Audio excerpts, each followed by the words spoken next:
What is up, everybody? Welcome to our little Super Bowl preview show. There's a lot of huge tournaments on these little showdown slates, and the showdown game has been growing. We've got a fun Super Bowl to watch. I have a rooting interest in KC. I obviously always root against San Francisco, but I think it's going to be a fun one, and we're going to try and see if we can find some good DFS ways to go. I think there's a few interesting options on this slate, and I'm going to bring in my man Sheets over here. We can't see him, unfortunately, but we can hear him. And Sheets, what are your initial thoughts on the slate? All right, so first of all, I guess it couldn't hurt by just giving our opinions on the game, right? I mean, Yeah. it's the Super Bowl. Yeah.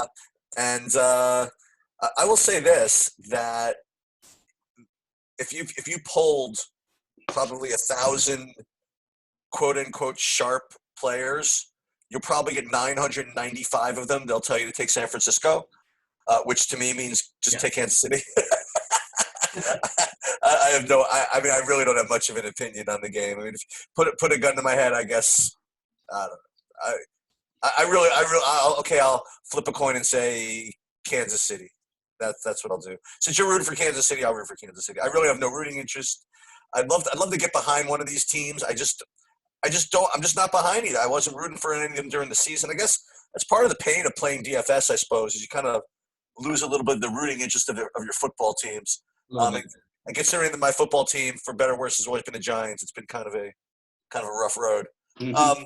So my initial thoughts, by the way, on this slate, the showdown slate in general, is I'm going to go a little off brand here because I always say with all the showdown slates that we've gone over that there's just going to be somebody that wins the whole thing with an off the board play, and whenever it seems like there's just no off the board play that's going to win someone the whole thing, someone finds a way. I do think that, with the exception of the biggest buy-ins, I just think the combination of the sheer number of entries that are going to be in this thing, plus the fact that it's the Super Bowl, and I doubt that fringe players are going to be scripted in all too often, that I feel as though that no one's going to win this thing outright. I just don't see any path to that happening. So that doesn't mean you can't try to be different. You say that about the Giant tournament, but there's plenty of other tournaments that have a lot less people. That's what I said. That's what I meant. Yeah, I think that there are some hopes in some of the other ones to potentially get different. And if one weird thing happens, like I've got a couple guys who I have on my weird list okay, cool. Okay. All right. So we can go position by position if you want, or and then, so I do have a couple of opinions of guys who I think, I don't want to say are game script proof, but of guys that I really like, a couple of guys I want to X out, and I guess my initial reminder to everybody is to make sure that whichever way you go, that the game script that you're kind of plotting matches the lineups that are spitting out. You know what I mean? Like, make sure that each lineup you put in, if you can possibly get away with doing it, just tells a consistent story. I guess that would be my overall view. Mm-hmm. Yeah, I agree that's an important thing to try and pay attention to in general. This particular week is this is one game situation. I think you could just, you could always play the randomness. I mean, there's a reason why the guys who script win these things so often. Yeah, I guess so. You get so much, we'll get into some of the guys who are off the board who I can maybe make a little bit of a case for. Well, let's start with something that let's do it this way. Let's start with like a take of mine, and we go to the running back position. I wasn't going to play a single running back on the slate, so tell me what you think of the running back position. Yeah, go for it. That's pretty ballsy. I was going to be below the field on Williams and Mostert, and be ahead of the field on Coleman, hoping that. I mean, I hope he plays enough. And Breda, that was sort of my initial thinking. As well as throwing in like a lineup with Juszczyk, and even potentially a lineup with LaShawn McCoy, just in case somehow he squeaks in. Now, you could play him with those other running backs if you want to, but I want to be definitely below the field on Williams and Mostert, just because I think they're going to be the highest owned, and I think there is some variance. I feel like Williams is going to end up being – Williams is the safer of the two, in my opinion, but because of all the other guys. But I could see Darwin Thompson getting in for a few plays, and I don't know. So I'm gonna throw him into a couple lineups. I don't know. It's not a I don't have it. I think the right thing is to try and differentiate by avoiding the running backs, but I do think Williams is a little bit of a scarier fade than Mostert.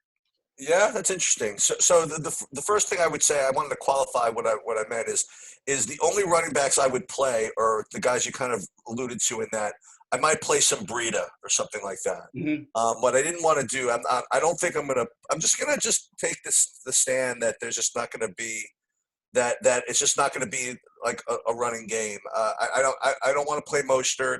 Although obviously if it turns into what San Francisco wants, then then I'm probably going to lose. But I think it is going to be a passing type game. I think there's going to be points, and I just for whatever reason think it's going to be the Mahomes show from Kansas City. I just think that at high ownership, I have no problem. Look, if this was a slate where you had to pick running backs, then sure, no choice. But I like the idea of Breida with the thought based on something you just said about Coleman. You said hopefully he plays enough or whatever it is. I mean, I think there's a route where he just doesn't play at all.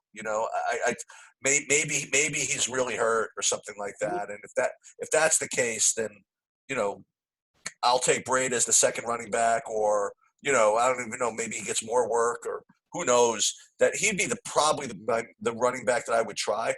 I'm a little nervous, not nervous, but I think LaShawn McCoy, I guess it would make sense if you wanted to go off the board to take that, he'd be the name guy that people have heard of that you could play. I just wonder if he's just been completely scripted out of the. No, he may not play. He most likely won't play at all. But okay. There is always that chance. They've had this time to prepare. He's had more time to go. I also, from what I hear, Coleman is been better shaped than what they thought at first. That's just the shows I listen to.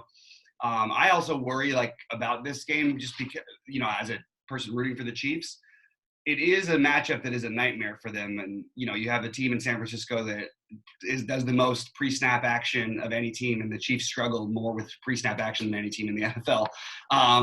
So the running game, stopping the running game is going to worry me. I think it'll open up some things for Jimmy G, which is sort of a route that I kind of like taking in this game.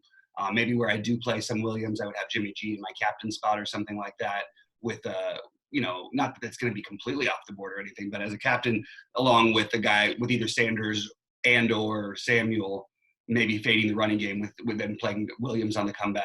I don't know if you can get Mahomes in that lineup, but something along those sort of lines, and then, trying to find one of these cheap, bizarre values that we're going to try and exploit. And I think that's really going to be the name of the game. Like, who do we play? Richie James, take a few shots at him. I think we have to consider taking a shot on him. I don't know if he might be an exaggerated, a little bit of a too far of a reach. But Mecole Hardman, people are going to play. He's the cheap one they're going to go to. The one who I think is kind of interesting is Blake Bell. I really think that there's a chance that you could see him get in the end zone at 800. He scored a touchdown, and I believe he only scored one. He scored one against Houston 2 weeks ago. He doesn't get all that much work, but they do use him a little bit. He's a former quarterback from Oklahoma. He was, and then they converted him to tight end.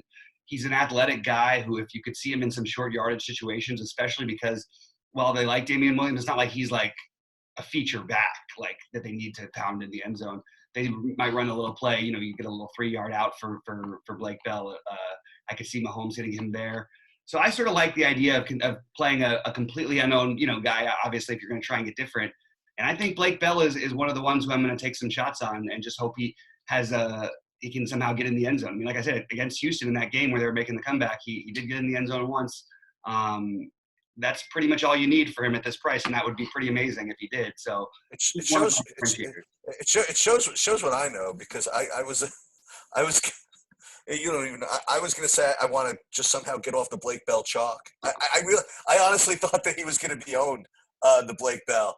I have a feeling that the Blake Bell is going to be one of those guys that the higher you go up and buy in, like probably the more owned he's going to be. I think that's people like you, like sharp people like you are going to come up with him. That's why I had a feeling that he was going to be owned. But if you want to in the $1 million one with 1 billion people in it, then I think it's going to get progressively less ownership the lower you go, the higher you go up in You know what I'm saying? Like Yeah. the bigger the lottery, the less he's going to be owned. Yeah, absolutely.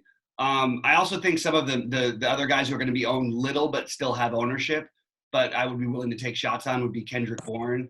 I don't think Okay. he's going to get too much ownership. He's not like somewhat just doesn't somewhat you don't really need him, so you can sort of leave money on the table and take some of these guys, but you don't want to like at the same time we're also using them because they're value, so it's a little bit of a tricky situation. But Kendrick Bourne, Demarcus Robinson would be the two guys in the probably 10 to 20% range that I would have some interest in, and then Darwin Thompson, slightly less interest, but definitely some interest. Those are the sort of your pivots to me along with Blake Bell as far as who I've got right now. Is there anyone else who stands out to you? I mean, obviously Breda too. I guess he's another 10 to 20% guy. So I'm with him, from an overall perspective. But is there anybody to you who maybe I'm missing? I mean, I mentioned Juszczyk, throwing him into a lineup or two. Yeah, I like him just because he's like seems to always be on the field. He is on the field. Yeah. And I could see, again, like if you want to win the whole thing or get close to it, I could see him breaking out into like some release pattern where he gets loose down the sideline. I mean, I've certainly seen that happen before. Mm-hmm. So yeah, I think that I think that you've covered him. Like again, it's not going to be. There's not a lot of people to cover. I don't really think you missed anybody as far as the running backs go. Yeah, and I know I threw in a bunch of receivers, but I was just sort of thinking from an overall low-owned perspective who we're looking at. In terms of actually just going by receiver, the guys who I'll be ahead of the field on, even though they're going to be owned, both Emmanuel Sanders and Deebo Samuel. Emmanuel Sanders is a guy I might even consider like maybe not locking, but like putting in like almost every tournament. I feel like this is a good matchup for him. They're going to have to throw the ball, I think, a little bit more. I still do, even though I'm worried about how that running attack could eat up this Chiefs team, and I could be wrong. But I really like Emmanuel Sanders, and I like Deebo also. So I think I would give the edge to Sanders, but my highest owned receivers, oddly enough, even though I like the KC passing game better, are Sanders and Samuel. And then I will be like probably right near the field with Watkins, Hill. I'll be probably a little ahead of the field on Hardman. Hoping he breaks me one big play, either in the return game or kicking game. And then we mentioned the Kendrick Bournes, the Demarcus Robinsons, definitely guys I want to be overweight on, which is why I'm going to be underweight on the running backs. So like you, definitely heavier on the receivers than I am running backs. Well, so we get to the receivers. So this is my opinion. This is one of my, I guess, strongest opinions on the slate. Is this whether it's a running game, whether it becomes a running game or a wide receiver game or whatever it is, there's one guy that I really want to have in all my lineups. I'm not going to have that many. And I'm going to preface this by saying this. For those of you that watched the San Francisco game last week where, what's his name, Garofalo had to throw the ball 9 times, just ran the ball, whatever. I don't know if you guys remember, but there was once they were in control, there were literally 2 plays that they ran like the whole game. And that was a handoff to Mostert or a jet sweep to Samuel. Okay, not to Samuel, to Deebo Samuel. So I'm really into Deebo Samuel as my favorite play because I think he's going to be he can score in many ways. He can have gadget plays for him, and if it does become a running game, they'll run the ball with him. I mean, he can get 5 carries. You know what I mean? So I feel as though, if you talk about receivers, I think that he, for me, is the safest guy from a game script perspective. I think that, he's obviously very dynamic, and he is, I guess if I had to say my favorite player on the slate, he would probably be the guy I would pick as my favorite player on the slate. I like it. I gave a little bit of the edge to Sanders over him only because I feel like the price difference and the fact that the lack of production is going to keep people off of him a little bit. But Deebo, I think, I think they're both going to be, let's say, somewhere between 25 and 40%, which both feels too low to me. So yeah, I'm good. Yeah, and it's fine. And again, as I prefaced it, I am not going to be greedy. When I say that, I'm really not expecting to put myself in a position to be the only guy. So I'm not really too worried about. I'm not going to say not too worried about ownership because I have to. I'm not playing the full chalk and everything, and I'm trying to leave money on the table. But I don't want to play the way they have been in some of these other games where there's a lot of variance and a lot of guys that can kind of get in there. So I have no problem with like a 30% Samuels, you know what I mean, or a 30 for 40% Garoppolo, you know what I mean, like one or two or three guys, as long as you can, be a little different. I think it's fine. And I think Samuel, again, when you talk about a showdown slate, when you say 25, 30%, I think that's fine. I'm not too worried about that. Oh, I want him. Yeah, I'm going to be well ahead of the field on Samuel. That's a low ownership to me. Yeah. The tight end spot is interesting because I don't think people are necessarily going to – some people will double tight end with Kelsey and Kittle. I don't see anyone – I guess you could do the Blake – like I mentioned, the Blake Bell thing. I mean, double tight end sounds weird because obviously the positions don't matter. But I think you like Kittle and Kelsey here. Obviously, trying to pick between the two of them, I think I'd give the edge just in raw points to Kelsey. But I do think that Kittle probably – well, they both have a ton of upside, and they both – could have massive games here. I would prefer the matchup even a little for Kittle, but I think that I don't know. I'm sort of stuck. I have them both at the same ownership, as you can tell by the way that I'm talking about it. And which is to be a little bit below the field because I think they're going to be extremely chalky, and I'm trying to get a little bit different some places. So I will be slightly below the field, even though I do like both of them and expect them to be productive. Yeah, I like both of them. I think that you can make the argument that they are, well, it's hard to say that with Tyreek Hill in the game, but you could make the argument those are the two best receivers on the whole slate, right? When they're between Kittle and Kelsey. I mean, Kittle, for those casual players who just for whatever reason started playing in the playoffs and saw he didn't do anything last week, that was a very rare very rare situation. I mean, and remember that when they do get it running, he's probably, I think you might have mentioned this to me, he's one of the best blocking tight ends. He statistically was the best player in football on Pro Football Focus. That's pretty funny.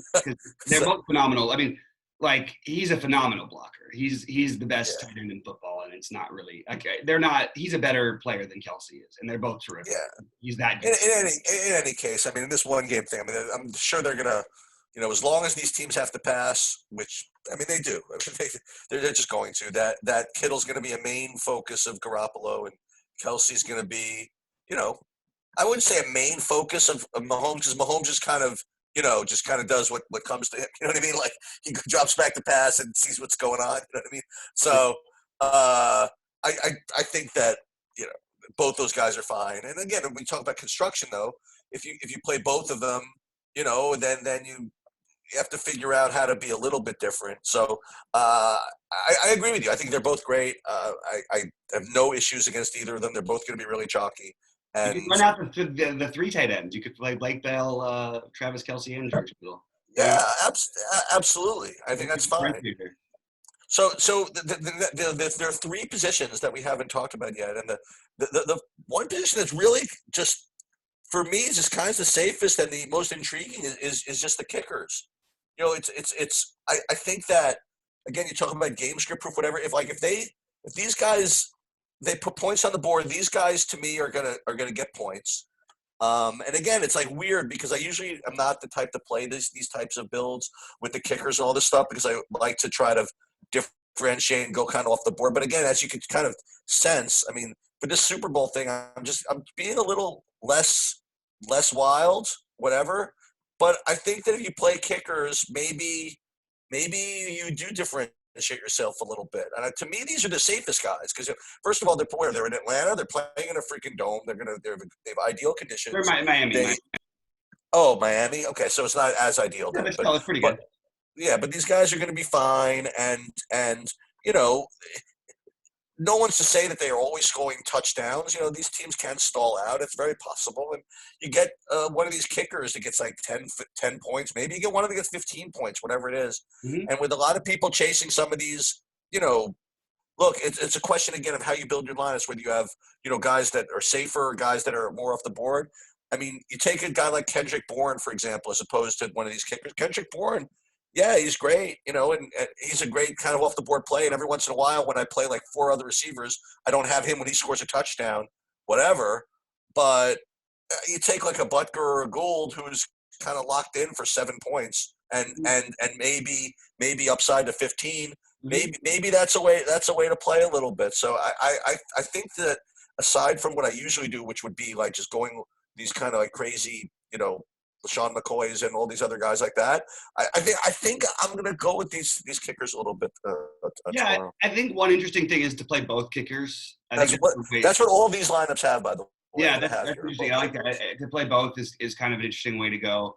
I actually don't mind if you do that with the defense and then just pay up for the studs, because that seems like that's interesting. An interesting way to like a game script that makes some sense.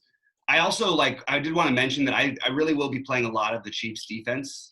I won't be playing very much of the Niners defense, but I think the Chiefs defense, along with the kickers, is. Well, we are going to be so on brand this game, because we've had this exact discussion every single playoff game where I suggested, you know what, you can play the defense against Mahomes, because he's going to be throwing the ball, going one way, throwing it back the other way, and in the same slate, you'd be like, yeah, I don't mind playing against Garoppolo with the D they're playing against. He's going to be throwing off his back foot, so we're totally on brand with our takes, which I love it. I think it's great. Yeah, if the thing is, Mahomes ever actually threw picks, I would feel a little bit better about picking on him. But I'm with you, man. Yeah, he's a tough one because he doesn't really make that mistake too often. But I really like the Chiefs defense. Looking at skipping through everything and then getting to the captain position, which is really I think where we're gonna. I mean, the truth is, I think the way you mostly play on these slates is you want to try and get the most points in the captain's position, because there are other places to differentiate. So. For sure, Mahomes will be the majority of my captains. You're going to play Mahomes in the captain, yeah? Or half. He'll be in at least half, I would say. Okay. The other guys I'm strongly into are Emmanuel Sanders, Jimmy Garoppolo, and mild interest in Mecole Hardman as a really weird one, if you want to pay up for every other spot. And if somehow he gets in twice, like he did a couple weeks back, you could be, well, not a couple weeks back. I guess he didn't really do that this year, but let's say, I mean, there is the opportunity for him to have that type of a game. If he can run one back and maybe hit on his one long bomb that he's probably going to get thrown, that's sort of your route there. And then you get to pay up for every other position. But yeah, mostly it's those guys, and then a little bit of Kittle, and then a little bit of the Chiefs D. Yeah, so with me, as far as actually looking at the captain position, is that again, and I try to do the math on this, and every time I do it, I get distracted by something else in my life, so I decided to stop doing it. Is I don't know. What I'm going to be doing is I'm going to be probably playing. I mean, obviously at least one quarterback, maybe two, in the flex actually, and basically just rotating these receivers in the captain, just kind of hoping that the way the results distribute, I mean, this is not usually the way it happens with these guys, but just hopefully the way, especially with Garoppolo, but hopefully maybe this is be the day that one of the San Francisco guys gets 3 touchdowns, as opposed to what usually happens where he spreads the ball around everybody. Okay. And that's obviously the most likely result is you're supposed to put, just talk about San Francisco for a second, is to put Garoppolo in the captain and not put the receivers in the captain, because he spreads the ball out so much you just don't know where it's going. But maybe if that's going to be the more popular way to do it, maybe I'll just take my chances that maybe this could be the time where Sanders gets the 3 touchdowns, or even more likely for me, you get Samuel, get 2 passing touchdowns, and maybe get a running touchdown or something like that. Or maybe run some flea flicker where Samuel throws the ball back to somebody, or who the hell knows, you're playing against a million people. But I think that's going to be my approach, is to not put the quarterbacks in the captains and just kind of rotate these receivers, like maybe take Tyreek Hill or Kelsey. And I don't know if I'm going to get down to the other guys like the Hardmans and the DeMarcus Robinsons, although that certainly opens up your salary for other players. But I think, again, I'm just going to be, I don't say on the safer side, but just kind of on the more logical side. And I promise you that none of these lineups have a hope of winning by themselves, really. But that's probably the way I'm just probably going to go with this, is just rotate these receivers in and out. Hope that one of them gets the 3 touchdowns as opposed to 1-1-1, which is what always happens. Yeah, I like the thinking about what you're doing there. I definitely would lean Sanders above the rest of them, just because the price, what he does actually give you the chance to do. If you play him a captain, it makes it easy to play Mahomes and Garoppolo. Elsewhere, I don't think you're going to get a ton of ownership on him at captain, and then you could even throw in the Bell as your other cheap guy, and then you have the nice middling plays. You can do whatever you want. I think that's kind of an interesting route. Did you ever try to put Bell in the captain and then just jam everybody else in? Can you make that work? The problem with that is if I'm going to do that, I may as well just do like Breda or something. You know what I mean? Okay. Or the Chiefs defense. By the way. Like, no, but that's what I was asking. Like, so, like, is there a difference between putting the 800 in the captain as far as what you can get, as opposed to what you can do if you put Breed in? Because there's no difference. Then you should put Breed in. But it's not that much of a difference. And then there's like, and even then you can get into maybe Darwin Thompson even makes sense more. Like, you know what I mean? Probably is a little bit of a higher. Like for example, just for the hell of it, like where's Bell? Let's find him. 800. Right, he's 1,200. No, he's 1,200 at the captain spot. He's 800 overall. Right, no, that's what I'm saying. I'm saying if I want to put him in the captain, right? Yeah, no. I'm talking about putting these guys in the captain. I mean, if you did that, let's just say you want to take literally everybody you want. So Hill, who else you want? Garoppolo, Kelsey, and Samuel, like for example. Okay, so what Bell allows you to do is to get all those guys. Where if instead you put like Breida in the captain, it becomes a little, you know what I mean? Like you don't get all those guys. But I can pick on this one though, because then you're counting on Patrick Mahomes throwing touchdowns to Tyreek Hill, Travis Kelce, and Blake Bell, and somehow not getting more fantasy points, not enough to where he'd have to be the captain. There's no way. Oh, I see what you're saying. Mathematically, it just doesn't make enough sense. Breida could run for 2 touchdowns and end up being the highest scoring 49er, you know? Okay, right. No chance that Blake Bell is going to be the highest scoring Chief. Does he have to be the highest scoring Chief? Does the guy in the captain have to be the highest scoring player? No, right? Most likely, though, you'd have to be. I mean, I would say 90% of the time you're going to end up needing that on this kind of a slate. Do you realize people are going to have this like exact lineup because it zeroes out? I mean, this is just such a... Yeah, but there's no chance that even if Bell scores a touchdown, I don't see how you get there enough. I just can't imagine it in that with the way that plays. It is kind of a fun one. I mean, sure, it could cash, but it would be hard for me to see with Mahomes. Even the one night where something like that did happen, it was, I don't know. For me, it always ends up going the other way. I think you want to put your guys who are going to score more in the captains get different elsewhere. Well, you know what? Let's talk about this Blake Bell guy just for a minute, because we have a minute. Who is this guy? I mean, like, what is he? The second? He's the backup tight end? Yeah, but he was a quarterback in college, very athletic. But what about does he get snaps? I mean, how much is? I mean, I really didn't do a lot of research. They'll run plays from here and there. I mean, you can see until last week he had two or more targets in all the previous 4 games. And we'll get some red zone work, had a touchdown against Houston. You know, it's not. Oh, so he's like on the team. Like, oh, okay, I'm looking at this guy. Okay. Yeah. He's an actual player. Okay. Yeah, they'll run some things from him. And I hate to say this, but like, if you ever get like a thing where somebody gets hurt for a few plays or has to miss something, and that's always possible in football. So when you get unowned guys that have upside with that also upside, like imagine if somehow Kelsey sprained an ankle or whatever, had to miss a quarter.